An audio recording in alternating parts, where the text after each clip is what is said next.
कसे आहात तुम्ही सगळे? सगळे बरंच असणार. आम्ही पण बरा आहे पांडुरंगाच्या कृपेने. हे बघा, मी बनवले आज ही मॅगी. बाहेरून आणून मॅगी बनवतात ना, त्यापेक्षा आपण आता गरमीचे दिवस आले, गरमीचे दिवस चालू झाले. आता हे महिना कोणचं मार्च आहे ना, मार्च संपायला अजून 1-2 दिवस आहे. 2 दिवस पण गेलं, उद्या परवा 2 दिवस. मग आम्ही म्हटलं आता दिवस जात नाही लवकर. हे बघा, हे मी आहे ना, हे दुपारच्या नंतर बनवले होते, उन्हाला ठेवले होते. एवढं सगळं हे बघा छान हे झालेलं आहे. पण हे मी थोडं लांब लांब 1-1 इंचाचं आपलं बनवलं हे. मग हे आता बनवलं, हे अजून ओलं आहे, आपलं होईल.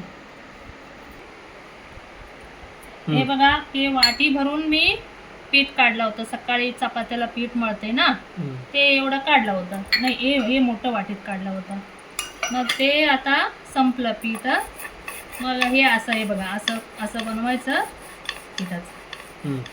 गव्हाचं पिठाचं आपलं चपात्या बनवतो ना, तेच पिठानेच बनवायचं. मग हे आपलं गरमीमध्ये 1-2 महिना आपलं थोडं थोडं थोडं बनवून ठेवायचं. पाऊस काळामध्ये कधी खीर बनवलं, कधी मॅगीसारखं बनवलं, मॅगी मसाला घालून.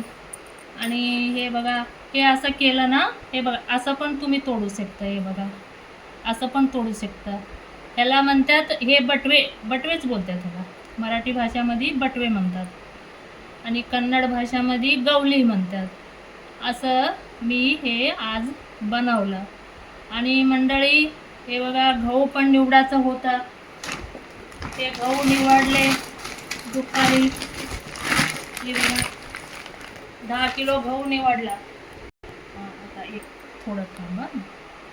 आता मी सकाळी उठते, टिफिन बनवते. आता मंडळी, सकाळी मी किती वाजता उठते? 5:30 पावणे 6ला उठते. 7 वाजता पाणी येतं.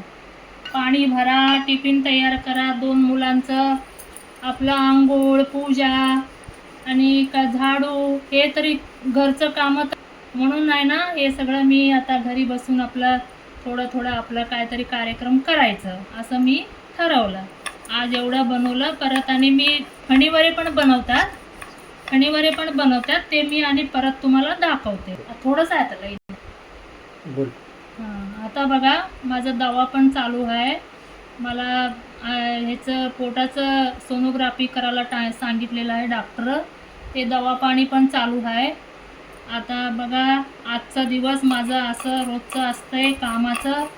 मग धन्यवाद मंडळी. तुम्ही कमेंटमध्ये सांगा कसं आहे माझं बटवेचं केलेलं हे. आणि कमेंटमध्ये तुम्ही नक्की सांगा. सबस्क्राईब करा, लाईक करा. धन्यवाद मंडळी.